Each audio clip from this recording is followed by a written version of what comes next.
Hey, what is going on everyone? Welcome back to another Clash Royale video, and in today's video we're going to be taking our last look at the 2v2 double elixir draft challenge. So as we're talking right here, we are going to be taking our last few cards here, and this is going to be the P.E.K.K.A. and look at this here. We have the Golem and the Royal Giant. The reason why I'm going to take the Royal Giant here is because if I give them the Royal Giant, they would have a way to just get some easy shots off on the tower. And if I give them the Golem there, I can make some nice positive trades with the P.E.K.K.A. Plus the P.E.K.K.A. in general can wreck almost anything they throw at us there, like the Mortar, the Musketeer, the Wizard, and the Battle Ram. It just shuts down a lot of their cards.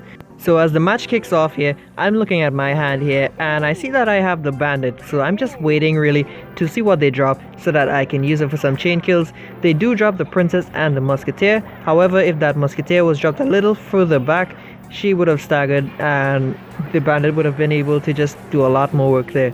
Now my partner kind of overreacted with the Mortar there. I was ready with the P.E.K.K.A. basically to just tank the Mortar.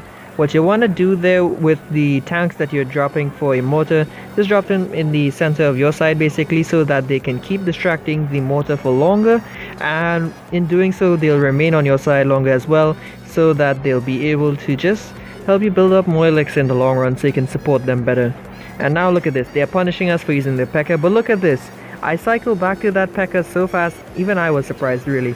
So we clean up their wizard and stuff on defense there, and we have the guards helping out as well, and the Expo. The Expo, I did mention it a long while back.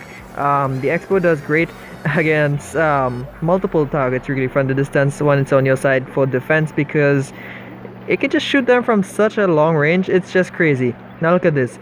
They are unable to defend their princess and stuff there, so we get a lot of damage done there by the miner, and the knight sneaks in as well. So that isn't going to take very long, and they're going to lose 2 towers very quickly there, and it's not looking good for them here honestly. So we're keeping everything in place, and the baby dragon goes down. Electro Wizard's still alive, and look at this.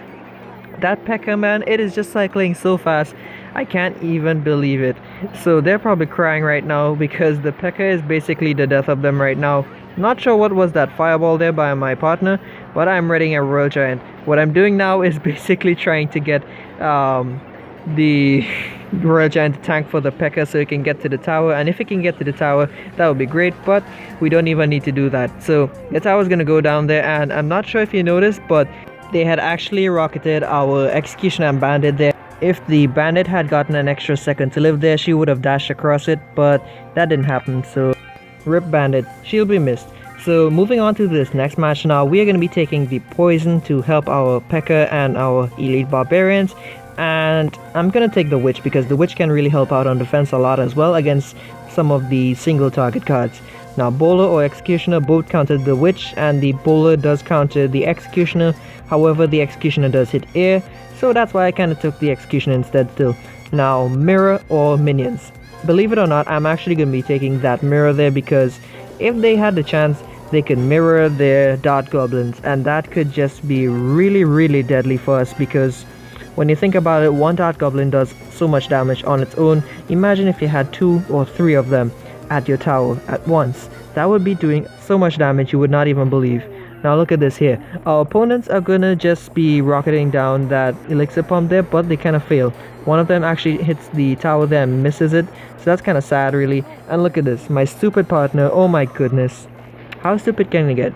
You see an Executioner, you see a Bowler, you decide to poison. That's fine with me, that's fine. But the stupid thing is, why the heck would you poison the King Tower? We have not even begun the match properly here yet, and he's already waking up the King. What the heck, man? Get your act together. So we're gonna be poisoning that again.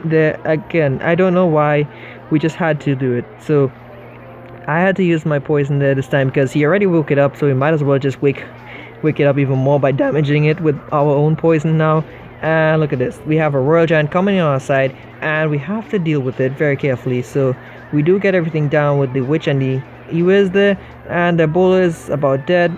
My partner does drop the P.E.K.K.A., which was kind of smart there because they did drop their Battle Ram, and it's struggling to get past.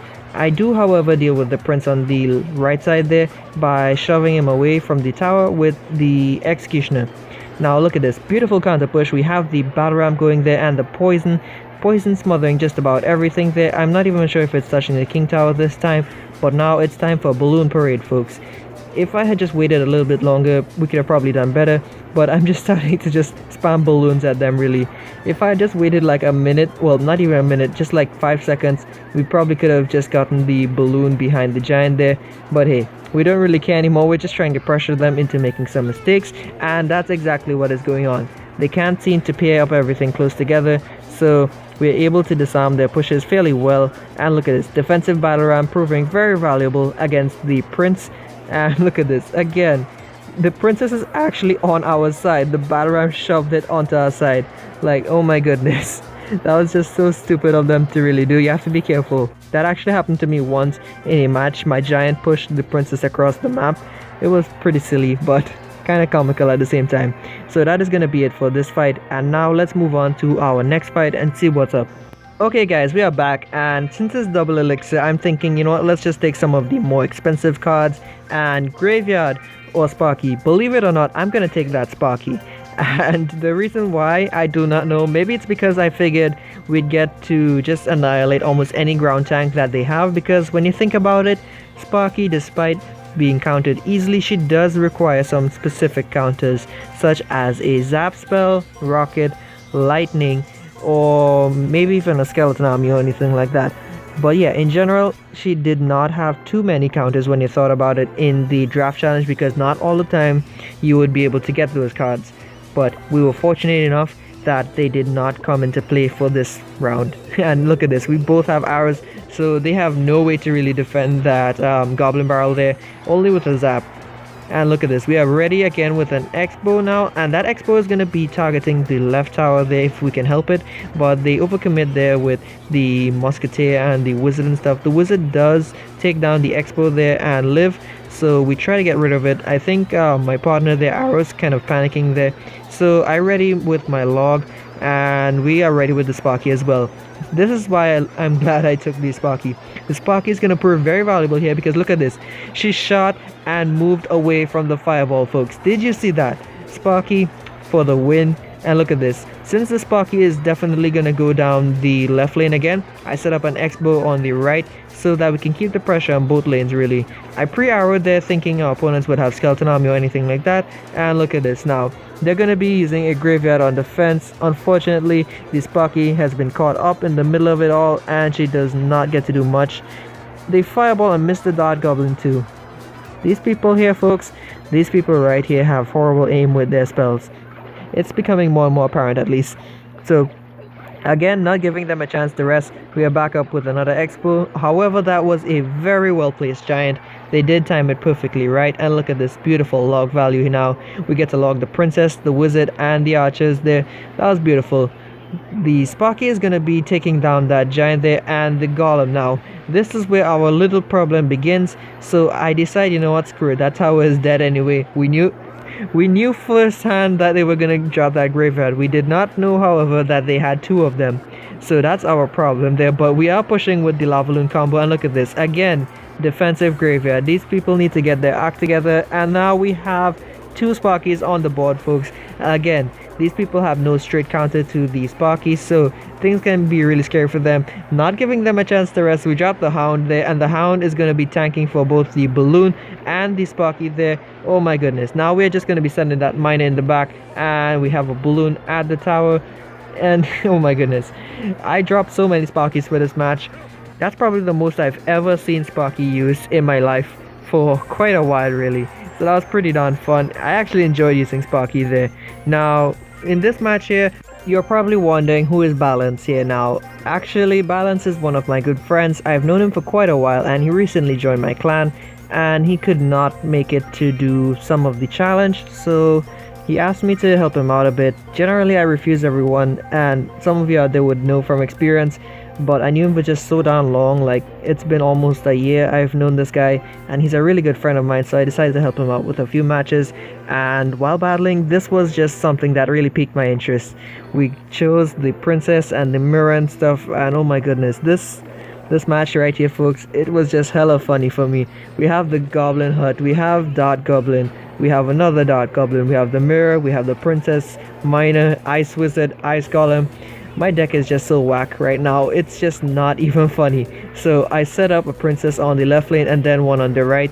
That way I can have a princess covering both ends, and even if they do have a direct damage spell to counter one of them, they can't hit them both.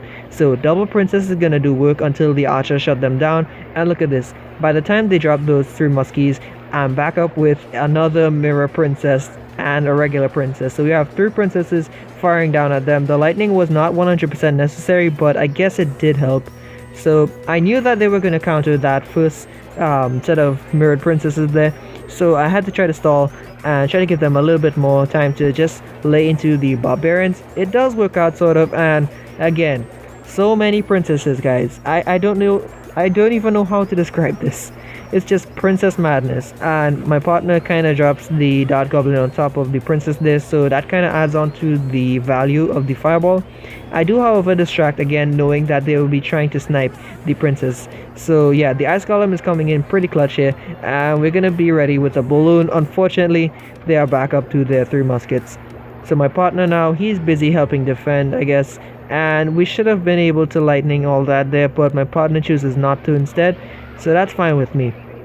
Basically, my plan right now for this entire game is to help defend and support with just a bunch of spam princesses and the dart goblin. I know it's not a legit strat, but hey, I thought it was the best thing that I could do given the fact that the troops that were coming at us, they were just pretty decent HP and they would be weak to splash, so that's why I kept doing it. Beautiful fireball there though. So now we have 3 princesses up, and I did not get the ice golem down in time, unfortunately, so we have to protect this one princess, and we're not doing too bad. Actually, folks, we are doing fairly well considering what I've been playing this entire time. So now that I know that they were kind of using a lot of elixir, we try our best here to rush with a graveyard balloon, and it sort of works. The balloon does tank, and my partner does lightning down the wizard there, so the balloon keeps going with the skeletons to the tower. He really should have saved that there for the 3 muskets, but not giving them a chance to rest there, we send in another balloon. And if you look at this here, our opponent on the left, basically, who has the lava horn and stuff, I don't know why.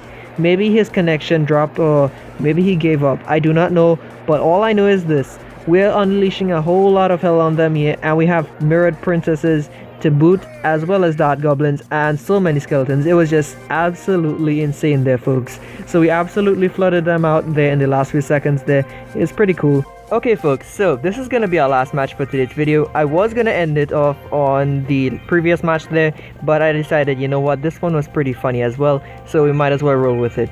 Now, my partner here is actually gonna be named Insert Bad Pun.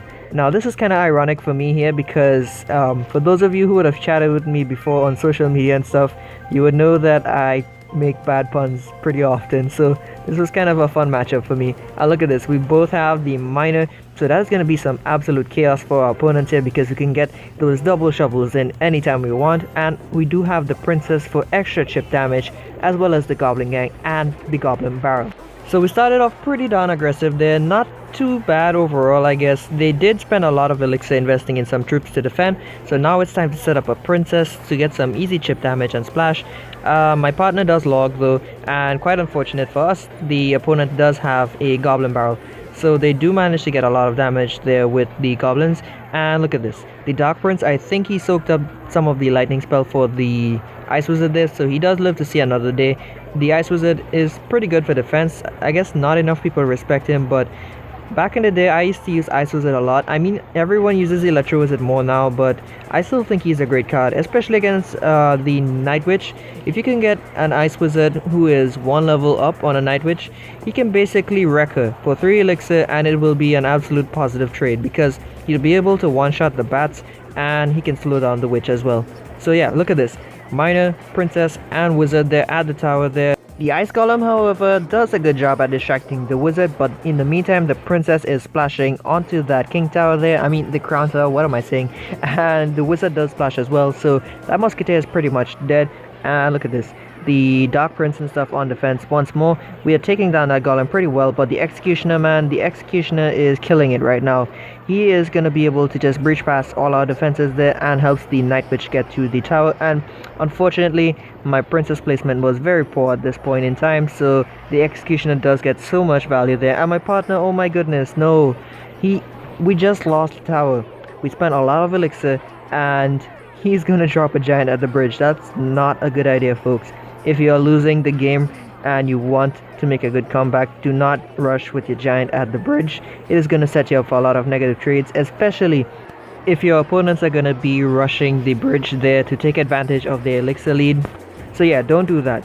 Now we do get to take down the left tower there, and suddenly we're back in the game. So we push with the lava hound. The goblin barrel is gonna go in pretty deep there, and the dart goblin, man, dart goblin is like MVP for the 2v2 battles on the whole. So anytime you get a chance to bring a dart goblin with you or take one in draft, I would recommend doing it, because right now dart goblin is one of my top favorite cards. He's pretty much my favorite rare card right now. I mean, I might be using Giant and Hog Rider a lot, but I still prefer Dart Goblin overall. And that one there in the back, oh my goodness, he suffered a lot because of that log. We do block the Prince. That was pretty good, because that Prince was at point blank range to the tower there, but the Goblin Barrel does take down the King Tower there. Oh my goodness, why am I saying King Tower so much today? I'm so sleepy right now. But no, we do take down that second tower there. We lost the second tower as well, so we are back even. So our opponents are starting off a slow golem push, and right now we are trying our best to figure out what to do. So we're just sending them some shovels there, try to deal with it, and they're gonna be trying to just support that golem. The Mega Minion and the Executioner behind the golem is pretty concerning. Nonetheless, the Prince as well is gonna be a pretty big nuisance to us. They do, however, miss the Witch, and we are ready again for that Goblin Barrel. They're placing the Goblin Barrel very poorly. And let me just say this, folks. When you are sending a Goblin Barrel onto the King Tower, especially in 2v2, you have to be very careful. If you send it too much in the back, it will spread out there and just be easy to counter. Whereas if you just spread it over the middle, one of them would stay in front and two would go in the back. So that's what you want to do. And look at this.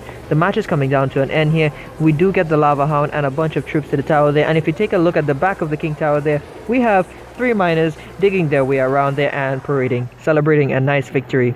So that is going to be it for that battle there. And now we're going to collect some rewards. So at 3 wins, we're going to get some commons, and we're going to get 30 cannons. Not bad. And now for 5 wins, we're going to get 10 rare cards, and what will they be? 10 Inferno Towers. Okay, not too bad. And now, folks, for our 7th win, we are going to get 2 epic cards. So this is going to be for my 3rd account, so let's see what we can get. And we get 2 Goblin Barrels.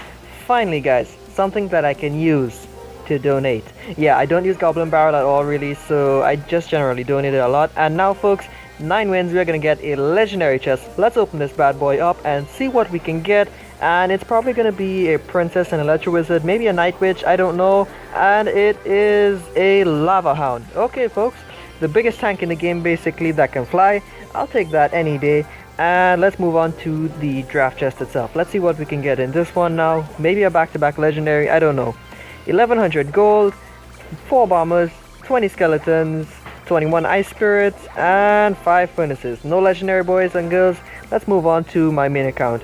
Now I skipped the commons and rares. I did get minion horde and some rockets. So again, at 7 wins, 2 epic cards. What will we get, folks? And they're gonna be witches.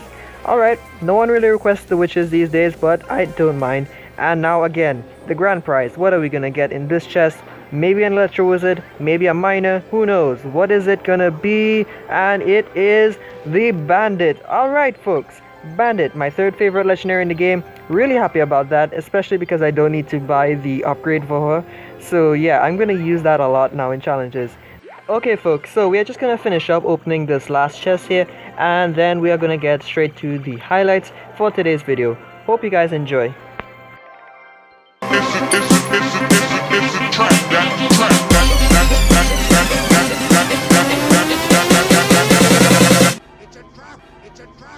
It's a trap. It's a trap.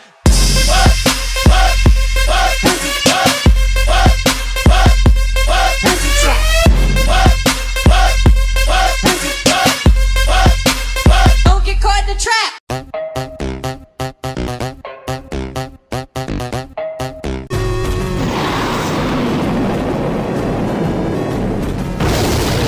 You are a genius, bro.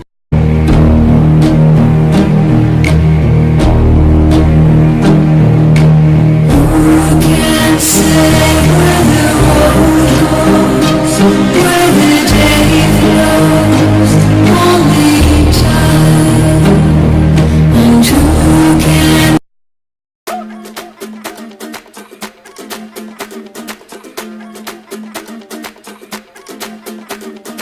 tell them, baby, baby, baby, baby, baby, baby, baby, baby, baby, I'm on fire. I tell her, baby, baby, baby, baby, baby, baby, baby, baby, baby, I'm a fireball.